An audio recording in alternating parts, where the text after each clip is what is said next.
Hello students, मैं Ramesh Kumar Dhanak, lecturer department of computer science and engineering, government polytechnic college Hanumangarh से हूं।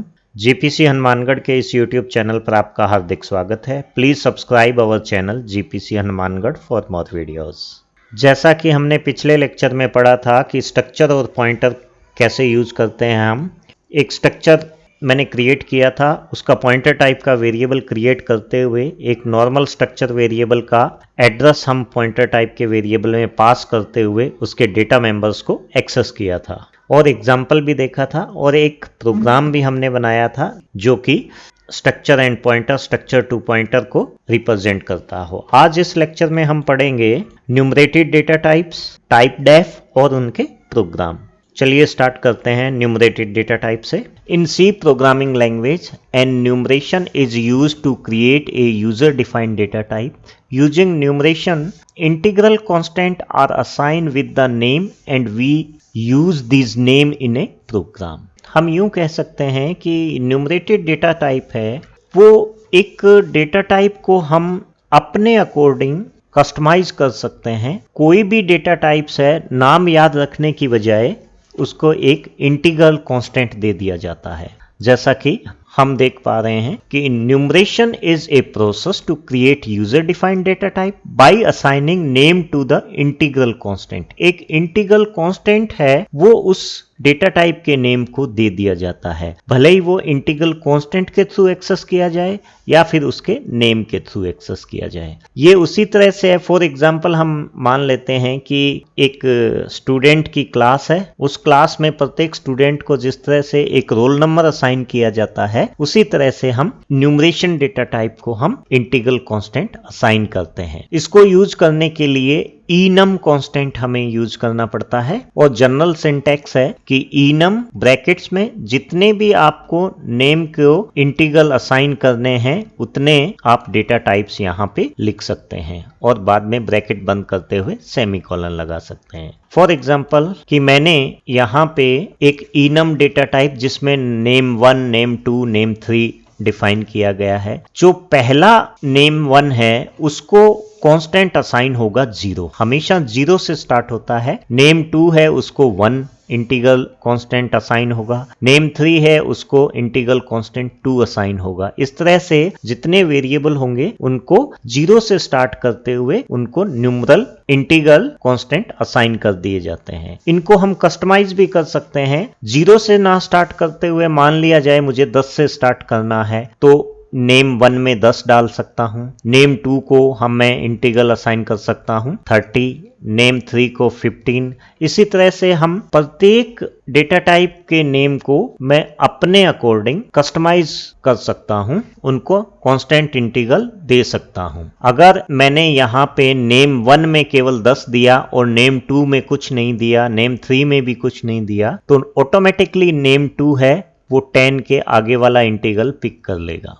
यहाँ पे एक नोट करने की बात यह है कि न्यूमरेशन में मोर देन 1 नेम, एक से अधिक नाम है वो सेम इंटीग्रल कांस्टेंट असाइन हो सकता है उसको। तो ये प्रोग्राम में भी हम देखेंगे। हम इस प्रोग्राम में देखेंगे कि enum डेटा टाइप हम किस तरह से यूज कर सकते हैं। मैंने एक प्रोग्राम बनाया है जिसमें मैंने enum डे के नाम से एक वेरिएबल क्रिएट कर दिया है। उस डे में Monday, Tuesday, Wednesday, Thursday, Friday, Saturday and Sunday रखा। जैसा कि हमने डिस्कस किया था कि अगर हम उसे कोई भी इंटीग्रल कांस्टेंट नहीं देते हैं तो बाय डिफॉल्ट है मंडे को असाइन हो जाएगा 0, ट्यूसडे को असाइन होगा 1, वेडनेसडे को 2, थर्सडे को 3, इसी तरह से पूरे संडे तक है वो 6 तक असाइन हो जाते हैं। फिर मैंने मेन के अंदर एक enum डे नाम से एक वेरिएबल क्रिएट किया टुडे के अंदर मैंने डाल दिया ट्यूसडे। तो यहाँ पे ट्यूसडे में हमारा जो इंटीग्रल कांस्टेंट है वो है 01। अब जब हम प्रिंट करने जाएंगे तो टुडे को प्रिंट कर रहे हैं तो टुडे में मैंने असाइन किया है ट्यूसडे ट्यूसडे को इंटीग्रल असाइन है 1। तो अब हम इसे रन करेंगे तो हमारे पास जो प्रिंट आउट आएगा, टुडे के अंदर ट्यूसडे है, ट्यूसडे का जो इंटीग्रल है वो प्रिंट होगा। तो यहाँ पे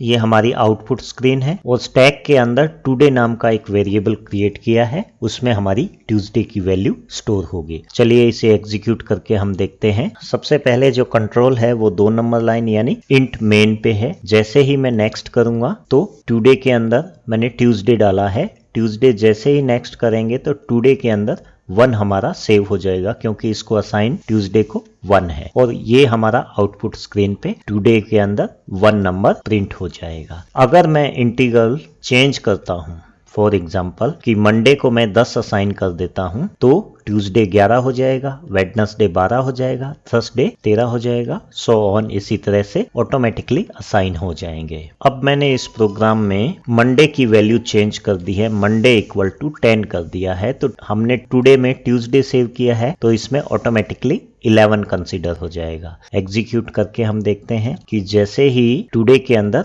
11 स्टोर हो गया है, क्योंकि मंडे को हमने 10 इंटीग्रल कर दिया है। इसी तरह से अगर ट्यूसडे को भी मैं कोई वैल्यू असाइन कर देता हूं, मान लिया जाए 20, तो ट्यूसडे को मैंने 20 असाइन कर दिया है तो वेडनेसडे ऑटोमेटिकली है वो 21 हो जाएगा, 22 थर्सडे हो जाएगा। तो अब मैंने टुडे में सेव किया है वेडनेसडे, तो वेडनेसडे की वैल्यू क्या रहेगी 21। जैसे ही मैं नेक्स्ट करूंगा वेडनेसडे में 21 सेव हो जाएगा। ऑटोमेटिकली कंसिडरेशन हो सकता है इनम डेटा टाइप का। इसी तरह से अगर सारे डेज को मैं अगर इंटीग्रल अपनी तरफ से असाइन कर सकता हूं तो वो फिक्स कांस्टेंट उठाता रहेगा वहां से। तो ये एक प्रोग्राम है जो कि इनम डेटा टाइप को रिप्रेजेंट करता है। अब हम बात करते हैं टाइप डेफ। जो सेकंड हमारा न्यूमरेटेड डेटा टाइप है वो है टाइप डेफ। टाइप डेफ क्या होता है कि in C programming language typedef is a keyword used to create alias name for the existing data type. ये उसी तरह से है कि जिस तरह से एक पर्सन का निकनेम होता है, उसी तरह से हम डेटा टाइप्स को भी निकनेम